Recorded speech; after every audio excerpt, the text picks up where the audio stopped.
ಪ್ರತಿ ವರ್ಷ ಶಾಲೆ ಶುರುವಾದಾಗ ನಾವು ನೋಡ್ತೀವಿ, ಒಂದು ಕಡೆ ಮಕ್ಕಳು ಸ್ಕೂಲ್ ಬೈಂಡಿಂಗ್ ಮಾಡಿ ಯೂನಿಫಾರ್ಮ್ ತೊಗೊಂಡು ರೆಡಿ ಆಗ್ತಾ ಇದ್ದಾರೆ. ಇನ್ನೊಂದು ಕಡೆ ನಮಗೆ ಗೊತ್ತು ಪ್ರತಿ ವರ್ಷ ಏನೋ ಒಂದು ಜ್ವರ, ಇನ್ಫೆಕ್ಷನ್ ಆಗೇ ಆಗುತ್ತೆ. ಯಾಕಂದರೆ ಆ ಟೈಮಲ್ಲಿ ಮಕ್ಕಳೆಲ್ಲ ಒಟ್ಟಿಗೆ ಬರ್ತಾರೆ ಅಲ್ವಾ. ಈಗ ರಜದಲ್ಲಿ ತುಂಬ ಖುಷಿಯಾಗಿ ಎಂಜಾಯ್ ಮಾಡ್ಕೊಂಡು ಚೆನ್ನಾಗಿರೋ ಅಂಥ ಮಕ್ಕಳು ಸ್ಕೂಲ್ಗೆ ಹೋಗಿದ ತಕ್ಷಣ ಮೂಗು ಸೋರುತ್ತೆ, ಕೆಮ್ಮು, ನೆಗಡಿ, ಜ್ವರ, ಹೊಟ್ಟೆ ನೋವು, ಊಟ ಸರಿಯಾಗಿ ಮಾಡಿಲ್ಲ, ನಿದ್ದೆ ಸರಿಯಾಗಿ ಮಾಡಿಲ್ಲ. ನಾರ್ಮಲಾಗಿ ಚೆನ್ನಾಗಿರೋ ಮಕ್ಕಳು ಅದೇನೋ ಸುಸ್ಕೊಂಡೇ ಇರ್ತಾರಪ್ಪ, ಯಾಕೆ ಅಂತ ಗೊತ್ತಾಗಲ್ಲ. ಈ ಎಳೆ ಮಕ್ಕಳಿನ ಅಪ್ಪ ಅಮ್ಮಂದಿರ್ಗೆ ಇನ್ನೊಂದು ಥರ ರೋದನೆ, ತುಂಬಾ ಕಾಟ. ಅವ್ರದ್ದಂತೂ ಬಹಳ ಅವಾಗವಾಗ ಹೆಲ್ತ್ ಅಪ್ಸೆಟ್ ಆಗ್ತಾನೆ ಇರುತ್ತೆ. ಸೊ ಇದೆಲ್ಲ ನೀವು ಅನುಭವಿಸಿದ್ದೀರಾ ಅಂದರೆ ಈ ವಿಡಿಯೋ ನಿಮಗಾಗಿ. ನಮಸ್ಕಾರ, ನನ್ನ ಹೆಸರು ಕವಿತಾ, ನಾನು tots and moms food founder and ನಿಮ್ಮ ಅರ್ಬನ್ ಕನ್ನಡತಿ. ಈ ಚಾನಲ್ನಲ್ಲಿ ನಾನು ಶಿಶು ಆರೈಕೆ, ಬಾಣಂತಿ ಆರೈಕೆ, ಮಕ್ಕಳ ಆರೈಕೆ ಬಗ್ಗೆ ವಿಡಿಯೋಸ್ ಮಾಡ್ತಿರ್ತೀನಿ. ಸೊ ನಮ್ಮ ಚಾನಲ್ ಫಾಲೋ ಮಾಡಿಲ್ಲ ಅಂದರೆ ಪ್ಲೀಸ್ ಫಾಲೋ ಮಾಡಿ, click on that subscribe button and that bell icon.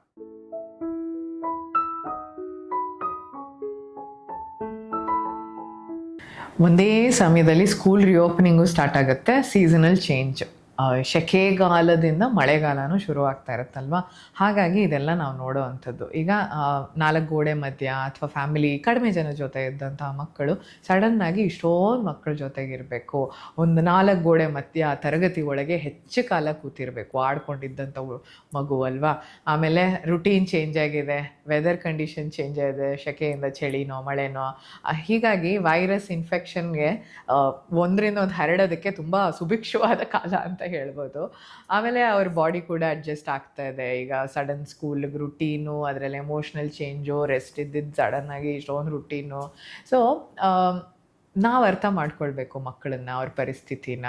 ಅವ್ರಿಗೆ ಒಂಥರ ಟೆನ್ಷನ್ ಕೂಡ ಇರುತ್ತೆ, ಅದರಲ್ಲಿ ಹೆಲ್ತ್ ವೈಸ್ ಇನ್ಫೆಕ್ಷನ್ ಕೂಡ ಸ್ಪ್ರೆಡ್ ಆಗ್ತಾ ಇರುತ್ತೆ. So what we can do, let's see. Okay, ಮಕ್ಕಳು ಅಂದರೆ ನಮಗಿಂತ ಹೆಚ್ಚು ಮಕ್ಳಿಗೆ ರೋಗ ಯಾಕೆ ಬರುತ್ತೆ? ಅವ್ರಿಗೆ ರೋಗ ನಿರೋಧಕ ಶಕ್ತಿ ಇನ್ನೂ ಬೆಳೀತಾ ಇದೆ, ಬೆಳೆದಿಲ್ಲ. ನಮಗೆ ಅಷ್ಟು ಆಗೋದಿಲ್ಲ, ಯಾಕಂದರೆ ನಮಗೆ ರೋಗ ನಿರೋಧಕ ಶಕ್ತಿ ಬಂದಿದೆ, ಈಗ ಗಟ್ಟಿಮುಟ್ಟಾಗಿ ನಾವಿರ್ತೀವಿ ಅಲ್ವಾ. ಈಗ ಮಕ್ಕಳಿಗೆ ಸ್ಕೂಲು, ಡೇ ಕೇರು ಶುರುವಾದಂಥ ಸಂದರ್ಭದಲ್ಲಿ ಎಕ್ಸ್ಪೋಜರ್ ಜಾಸ್ತಿ ಅಲ್ವಾ. ನಾನು ಆವಾಗಲಿಂದ ಹೇಳ್ತಿದ್ದೀನಲ್ಲ, ಅಷ್ಟು ಮಕ್ಕಳ ಮಧ್ಯೆ ಇರೋವಾಗ ಏನಾಗುತ್ತೆ, ಅದಲ್ಲದೆ ವೆದರ್ ಚೇಂಜು, ಸಡನ್ ಸೆಕೆಯಿಂದ ಸಡನ್ನಾಗಿ ಮಳೆ, ಏನು ಒಂದು 10 ದಿನದಲ್ಲಿ ಏನು ಇಷ್ಟೊಂದು ಚೇಂಜಸ್ ಕಾಣಿಸ್ಬಿಡುತ್ತೆ ನಮಗೆ. ಸೊ ಅವ್ರ ನಿದ್ದೆಗೆ ತೊಂದರೆ ಆಗುತ್ತೆ, ಹೊಟ್ಟೆ ಹಸಿವು ಕಡಿಮೆ ಆಗುತ್ತೆ, ನೀರು ಹೆಚ್ಚಿಗೆ ಕುಡಿದೇ ಇದ್ದರೆ ತೊಂದರೆ, ಓವರ್ ಆಲ್ ಎಲ್ಲ ಏರುಪೇರುನೇ ಆಗುತ್ತೆ. ಆಮೇಲೆ ರಜದಲ್ಲಂತೂ ಮಜಾ ಮಾಡ್ಕೊಂಡಿದ್ದವರು ಈಗ ಸ್ಲೀಪ್ ರುಟೀನ್ ಚೇಂಜ್ ಆಯಿತು, ನಿದ್ದೆನೇ ಸಾಲ್ತಾ ಇಲ್ಲ, ರಾತ್ರಿ ತನಕ ಆಡ್ತಿರ್ತಾರೆ, ಬೆಳಗ್ಗೆ 6:30ಗೆ ಎದ್ದೇಳಬೇಕು. ಸೊ ಇದೆಲ್ಲ changes, exposure to infection, routine adjust ಆಗುವಂಥದ್ದು ಮಕ್ಕಳಲ್ಲಿ ಸ್ವಲ್ಪ ಕಷ್ಟನೇ. ಇದೆಲ್ಲ ನೋಡಿ ನೀವು ಮಕ್ಕಳಿಗೆ ರೋಗ ನಿರೋಧಕ ಶಕ್ತಿ ಕಡಿಮೆ ಇದೆ ಅಂತ ಮಾತ್ರ ಅನ್ಕೋಕೂಡ್ದು. ಯಾಕಂದರೆ ನ್ಯಾಚುರಲ್ ಪ್ರಾಸೆಸ್. ಈಗ ಒಬ್ಬ ಸೋಲ್ಜರ್, ಒಬ್ಬ ಸೈನಿಕ ಎಷ್ಟು ಎಫಿಷಿಯೆಂಟಾಗಿದ್ದಾನೆ ಅಂತ ಗೊತ್ತಾಗೋದು ಅವಾಗವಾಗ ಈ ಥರ ಏನೋ ಎಫರ್ಟ್ ಹಾಕಿದಾಗ. ಯುದ್ಧಕ್ಕೆ ಹೋಗಲೇ ಇಲ್ಲ ಅಂದರೆ ಆ ಸೋಲ್ಜರ್ ಎಫಿಷಿಯನ್ಸಿ ಹೆಂಗೆ ಗೊತ್ತಾಗುತ್ತೆ. ಸೊ ಅಲ್ಲೇ ಏನೋ ಒಂದು ಟ್ರೈನಿಂಗು, ಫೈಟಿಂಗು ಅಂಥದ್ದು ನಡೆಯುತ್ತಲ್ಲ. ಸೊ ಆ ಥರ ಅಂದ್ಕೊಳ್ಳಿ, ನಿಮ್ಮ ಮಕ್ಕಳು ಒಂದೊಂದು ಸತಿ ಇನ್ಫೆಕ್ಷನ್ ಫೈಟ್ ಮಾಡಿ ಗೆದ್ದು ಬಂದಾಗಲೂ ಅವರ ದೇಹ ದಾರ್ಢ್ಯವಾಗ್ತಾ ಇದೆ, ಅವರು ಶಕ್ತಿಶಾಲಿ ಆಗ್ತಾ ಇದ್ದಾರೆ ಅಂತ ಅನ್ಕೋಬೇಕು ನೀವು.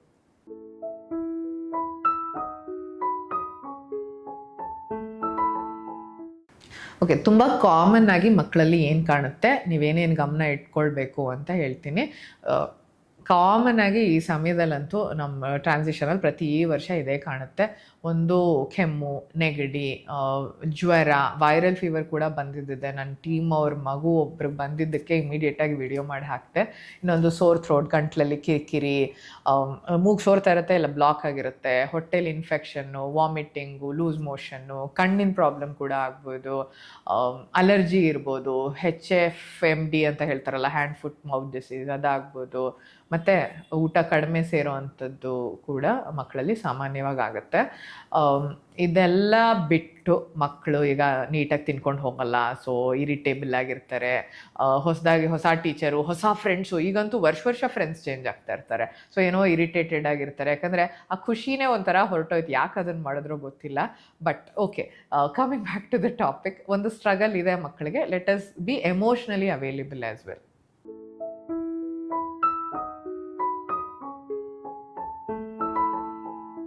ಹಾಂ, ಚಿಕ್ಕ ಮಕ್ಳದ್ದು ಇನ್ನೊಂದು ಥರ ರೋದನೆ. ಅವ್ರಿಗೆ ಇನ್ನೂ ಕಡಿಮೆ ಇಮ್ಯುನಿಟಿ. ಡೇ ಕೇರ್ಗೆ ಹೋಗೋವಂಥ ಮಕ್ಕಳು, 1-2 ವರ್ಷದವು, ನೀವು ಕೆಲ್ಸಕ್ಕೆ ಹೋಗ್ಬೇಕಂದ್ರೆ ಹೋಗಲೇಬೇಕು ಮಕ್ಕಳು ಅಲ್ಲಿಗೆ. ಬಟ್ ಆ ಟೈಮಲ್ಲೇ ನಾವು ಗಮನಿಸ್ತೀವಿ ಮಕ್ಕಳಿಗೆ ಸ್ವಲ್ಪ ಹೆಚ್ಚು ಜ್ವರ ಬರ್ತಾ ಇರುತ್ತೆ.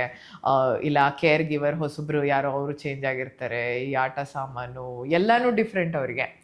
ಮನೆ ಬಿಟ್ಟು ಹೊರಗಡೆ ಬಂದಾಗ ಸಡನ್ನಾಗಿ ಇಷ್ಟೊಂದು ಮಕ್ಕಳ ಜೊತೆಗೆ ಇರಬೇಕು. ಮೊದಲನೇ ಬಾರಿ ಸೇರಿಸ್ತಿದ್ರೆ ಇದು, ಇಲ್ದಿದ್ರೂ ಕೂಡ ಈ ಟ್ರಾನ್ಸಿಷನಲ್ಲಿ ಮಕ್ಳಿಗೆ ಹೆಲ್ತ್ ಇಶ್ಯೂ ಆಗುತ್ತೆ. ಸೊ ಸಿಂಪಲ್ಲಾಗಿ ನೀವೇನು ಫಾಲೋ ಮಾಡ್ಬೋದು, ದಯಮಾಡಿ ನಿದ್ದೆ ಬಗ್ಗೆ ಫೋಕಸ್ ಮಾಡಿ. ನಿಮ್ಮ ಲೈಫ್ ಸ್ಟೈಲ್ ಸರಿಗಿದ್ರೆ ಮಕ್ಕಳ ಲೈಫ್ ಸ್ಟೈಲ್ ಸರಿಗಿರುತ್ತೆ. ಈಗ ತುಂಬ ಒಳ್ಳೆಯದು ಅವ್ರಿಗೆ ಎಮೋಷ್ನಲ್ ನಿದ್ದೆ ಆಗಿಲ್ಲ ಅಂದರೆ ಅಲ್ವಪ್ಪ ಚಿಕ್ಕ ಮಕ್ಕಳು ದೊಡ್ಡ ಮಕ್ಕಳಾಗಿ ನಾವೇ ಕಿರಿಕಿರಿಯಾಗಿ ಹೋಗೋದು. ಸೊ ರಿಕವರಿ ಕೂಡ ಹೆಲ್ತ್ ಚೆನ್ನಾಗಿರೋದಕ್ಕೆ ನಿದ್ದೆ ಭಾಳ ಮುಖ್ಯ. ಮಕ್ಳಿಗೆ ತಿನ್ನಿಸ್ದೆ ಕಳಿಸ್ಬೇಡಿ ಸ್ಕೂಲ್ಗೆ. ದಯಮಾಡಿ ಏನೋ ಒಂದು ಕೊಡಿ, ಅವ್ರಿಗೆ ಎನರ್ಜಿ ಸಿಗೋವಂಥದ್ದು ಹೆಲ್ದಿ ಆಹಾರ, ಆಯಿತಾ. ಮತ್ತು ಡಬ್ಬಿಲಿ ಕೂಡ ಆದಷ್ಟು ನೀವು ಪ್ಯಾಕ್ ಮಾಡಿ ಕಳಿಸೋವಂಥದ್ದು ಒಳ್ಳೆಯದು. ಯಾವ್ದು ಜಾಸ್ತಿ ಹೊತ್ತು ಚೆನ್ನಾಗಿರುತ್ತೋ ಅದು. ಅಲ್ಲೇ ಫ್ರೆಶ್ ಆಗಿ ಮಾಡ್ತಾರೆ ಅಂದರೆ ನಥಿಂಗ್ ಲೈಕ್ ಇಟ್, ಬಟ್ ಏನು ಮಾಡ್ತಾರೆ ಅನ್ನೋದನ್ನು ವಿಚಾರಿಸಿ. ಮತ್ತು ಹೆಚ್ಚಿಗೆ ನೀರು ಕುಡಿಯೋದಕ್ಕೆ ಮಕ್ಳಿಗೆ ಹೇಳ್ತಾ ಇರಿ. ಒಂದು ಚೆನ್ನಾಗಿರೋ ಕಲರ್ಫುಲ್ ಬಾಟ್ಲ್ ಕೊಟ್ಟರು ಆಯಿತು, ಅಲ್ಲಿ ಕೂಡ ಹೇಳ್ತಾ ಇದ್ರೆ ಕೇರ್ ಟೇಕರ್ ಒಳ್ಳೆಯದು. ಮತ್ತು ಬೇಸಿಕ್ ಹೈಜೀನ್ ಅಪ್ಪ, ಮಕ್ಳು ಕೈ ತೊಳೆಯೋದಂಥದ್ದೆಲ್ಲ ಮಾಡಲೇಬೇಕು. ಮತ್ತು ಚಿಕ್ಕ ಮಕ್ಕಳನ್ನ ಬಹಳ ಸೂಕ್ಷ್ಮವಾಗಿ ಗಮನಿಸ್ಕೋತಾ ಇರಬೇಕು. ಮನೆಗೆ ಬಂದಮೇಲೆ ಕೂಡ ಇಮ್ಮಿಡಿಯೇಟಾಗಿ ದಯವಿಟ್ಟು ಬಟ್ಟೆ ಚೇಂಜ್ ಮಾಡಿ ಕೈಕಾಲು ತೊಳ್ಸಿ ಅವರಿಗೆ. ಮತ್ತು ವೀಕೆಂಡು ಮಕ್ಕಳನ್ನ ಹೊರಗಡೆ ಕರ್ಕೊಂಡು ಹೋಗೋದು ನಿಲ್ಲಿಸಿ. ಈ ಸೀಸನಲ್ಲಿ ಸ್ಪೆಷಲಿ ವಾರ ಪೂರ್ತಿ ನಾವು ಸಿಗಲ್ಲ, ಫ್ಯಾಮಿಲಿ ಟೈಮ್ ಹೊರಗಡೆ ಹೋಗ್ತೀವಿ ಅನ್ನೋದು ನಿಲ್ಲಬೇಕು. ಮನೆಯಲ್ಲೂ ಕೂಡ ಒಳ್ಳೆ ಟೈಮ್ ಸ್ಪೆಂಡ್ ಮಾಡ್ಬೋದು, ಆಯಿತಾ. ಮತ್ತು ಮಗು ಮನೆಗೆ ಬಂದಾಗ ಪ್ಲೀಸ್ ಮಾತಾಡಿಸಿ, ಹೆಂಗಿತ್ತಮ್ಮ ಚಿನ್ನ, ಏನು ಮಾಡಿದೆ, ಮುದ್ದು ಮಾಡಿ, ಕಡ್ಲು ಮಾಡಿ, ಪೂರ್ತಿ ಡೇದು ಈವೆಂಟ್ ಏನು ಅಂತ ಕೇಳಿ. ಒಂಥರ ಕಂಫರ್ಟ್ ಅನಿಸುತ್ತೆ ಅವ್ರಿಗೆ. ಅಮ್ಮನ ಇಷ್ಟು ಬಿಟ್ಟಿದ್ರು ಈಗ ಅಮ್ಮನ ಜೊತೆ ಎಲ್ಲ ಹೇಳ್ಕೊಂಡೆ ಅನ್ನೋ ಸಮಾಧಾನ ಒಂಥರ ಅವರಿಗೆ. ಆ್ಯಂಡ್ ಗಮನಿಸಿ, ಅವ್ರಿಗೆ ಓವರ್ ಟಯರ್ಡ್ನೆಸ್ ಅನ್ನಿಸ್ತಾ ಇದೆ, ತುಂಬ ಅಂಟ್ಕೊಳ್ತಾ ಇದ್ದಾರೆ, ಇರಿಟೇಬಲ್ ಅಂತಂದರೆ ಅವ್ರಿಗೂ ಕೂಡ ಹೇಳಿದೆ ಇಲ್ಲಿ ಹೆಲ್ಪ್ ಯು.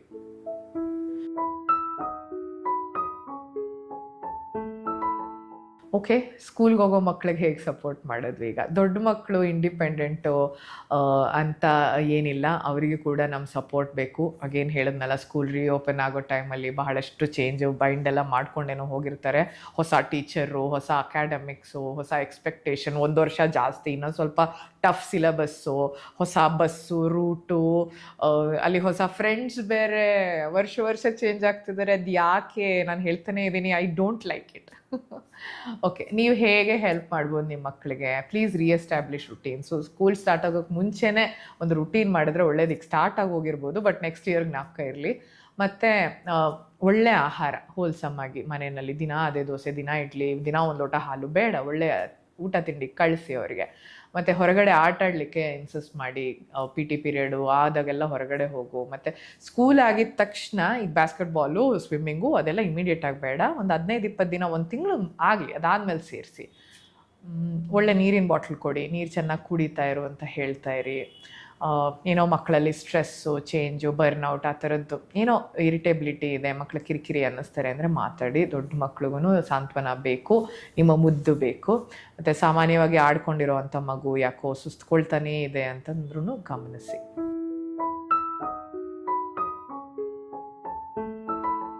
ಓಕೆ, ಈ ಸಮಯದಲ್ಲಿ ಒಳ್ಳೆ ಆಹಾರ ಮಕ್ಕಳಿಗೆ ಕೊಡ್ತಾ ಇರಬೇಕು. ತುಂಬ ಸೂಕ್ಷ್ಮ ಇರ್ತಾರೆ, ಅವಾಗವಾಗ ಹುಷಾರಿರಲ್ಲ. ಇಮ್ಯುನಿಟಿ ಬೂಸ್ಟರ್ ಥರ ಸೂಪು ಆ ಥರದ್ದು ಕೊಡಿ. ಬ್ಲಡ್ ಟೆಸ್ಟ್ ಮಾಡಿಸಿ ಏನಾದರೂ ಡಿಫಿಷಿಯನ್ಸಿ ಇದೆ ಅಂದರೆ ಸಪ್ಲಿಮೆಂಟ್ ಕೊಡಿ. ಸುಮ್ಮನೆ ನೀವು ಗಮೀಸ್ ತಂದು ಕೊಡಬೇಕಾಗಿಲ್ಲ. ವೀಕ್ನೆಸ್ ಅನಿಸಿದ್ರೆ blood test and then supplements. Nothing to be given directly. ನೀವೇ ಡಾಕ್ಟ್ರಿಗೆ ಹೋಗಬೇಡಿ. ಮತ್ತು ಮನೇಲಿ ಮಾಡಿರೋಂತಹ ಲೈಟ್ ಆಹಾರ, ಸೀಸ್ನಲ್ ಫ್ರೂಟ್ಸು, ವೆಜಿಟೇಬಲ್ಸು, ತರಕಾರಿ ಪಲ್ಯಗಳು ಚೆನ್ನಾಗಿ ಕೊಡಿ. ಮನೆಯಲ್ಲಿ ನೀವು ಟ್ರೆಡಿಷ್ನಲ್ ಆಗಿ ಮಾಡುವಂಥ ಆಹಾರಗಳು ಒಳ್ಳೆಯದು. ಮತ್ತು ಮನೇಲಾದರೂ ಬಿಸಿ ತಿನ್ಕೊಂಡು ಹೋಗೋ ಥರ ಅಭ್ಯಾಸ ಮಾಡಿ, ಹಾಗೆ ಮಕ್ಕಳನ್ನ ಕಳಿಸ್ಬೇಡಿ. ರಿಕವರಿಗೆ ಬಹಳ ಒಳ್ಳೆಯದು. ಈಗ ಸಂಜೆ ಬಂದಾಗ ಮಳೆಗಾಲ ಶುರುವಾಯಿತು ಅಂದರೆ ಒಂಚೂರು ಸೂಪ್ಗಳು ಮಾಡುವಂಥದ್ದು ಮಾಡಿ. ಕಾಂಪ್ಲಿಕೇಟೆಡ್ ಆಗಿರೋದು ಬೇಡ. ಅವ್ರ ಡಯೆಟ್ಟು ತುಂಬ ಹೈ ಪ್ರೋಟೀನ್ ಆ ಥರ ಏನು ಬೇಡ, ನೋಡ್ಕೊಂಡು ಕೊಡಿ. Tots and moms protein bar check ಮಾಡಿ.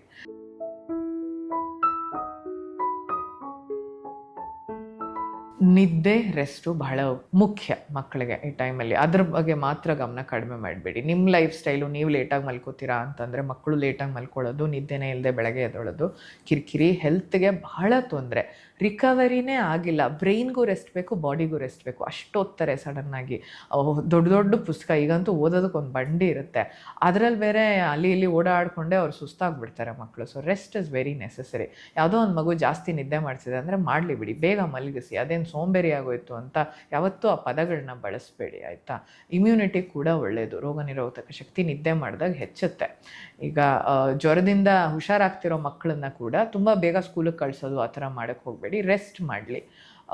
ಸ್ವಲ್ಪ ನೀವು ಡೇನ ಸರಿಯಾಗಿ ಪ್ಲ್ಯಾನ್ ಮಾಡಿ ರಶ್ ಮಾಡದೇ ಇದ್ದರೆ ಆ್ಯಂಗ್ಸೈಟಿಯಿಂದ ಕೂಡ ಮಕ್ಕಳಿಗೆ ಹೆಲ್ತ್ ಆಗೋದು ಹಾಳಾಗೋದು ಉಂಟು. ಸೊ ಪ್ಲೀಸ್ ನೋಡ್ಕೊಳ್ಳಿ.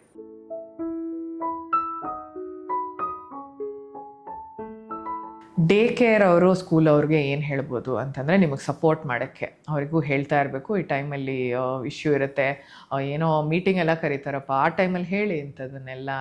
ಹೇಗೆ ನಿಮಗೆ ಮಕ್ಕಳು ಅನ್ನಿಸ್ತಾರೆ, ಸಪೋರ್ಟ್ ಹೇಗೆ ನೀವು ಮಾಡ್ಬೋದು ಅಂತ ಅವರಿಗೆ ಹೇಳ್ಕೊಡ್ಬೋದು. ಮಕ್ಕಳಿಗೆ ರೆಗ್ಯುಲರ್ ಹ್ಯಾಂಡ್ ವಾಷಿಂಗ್ ಚಿಕ್ಕ ಮಕ್ಳಿಗೆ ಹೇಳ್ತಾ ಇರಬೇಕು. ಕ್ಲಾಸ್ ರೂಮಲ್ಲಿ ವೆಂಟಿಲೇಟೆಡ್ ಆಗಿರಬೇಕು. ಕಿಟಕಿ ಬಾಗಿಲನ್ನು ದಯಮಾಡಿ ತೆಗೀರಿ, ಅಂದಕ್ಕಲ್ಲ ಅದಿರೋದು. ಗಾಳಿ ಆಡಿದಷ್ಟು ಇನ್ಫೆಕ್ಷನ್ ಕಡಿಮೆ ಆಗುತ್ತೆ. ಮತ್ತು ಮಕ್ಕಳು ಒಬ್ರಿಗೊಬ್ರು ತುಂಬ ಶೇರ್ ಮಾಡ್ತಿದ್ದಾರೆ, ಕೈ ಸೀನಿದ್ದು ತೊಳ್ಕೊಳ್ತಾ ಇಲ್ಲ ಅಂಥದ್ದನ್ನೆಲ್ಲ ಹೇಳಬೇಕು. ಹೊರಗಡೆ ಹೆಚ್ಚಾಗಿ ಆಟ ಆಡೋಕ್ಕೆ ಕಳ್ಸೋಕ್ಕೆ ಹೇಳಬೇಕು. ಬಿಸಿಲು ಬೇಕು ಮಕ್ಕಳಿಗೆ. ಆಮೇಲೆ ಮಕ್ಳು ಏನಾದರೂ ಹುಷಾರು ತಪ್ತಿದ್ದಾರೆ ಅನ್ಸಿದ್ರೆ ಪ್ಲೀಸ್ ಇಮಿಡಿಯೇಟ್ಲಿ ಕಾಲ್ ಮಾಡಿ ಅಂತ ಹೇಳಿ. ಆಮೇಲೆ ನೀರು ಹೆಚ್ಚಿಗೆ ಕುಡಿಯೋದಕ್ಕೆ ಇನ್ಸಿಸ್ಟ್ ಮಾಡಿ. ಜ್ಯೂಸೆಲ್ಲ ನೀರು ಸಾಕು.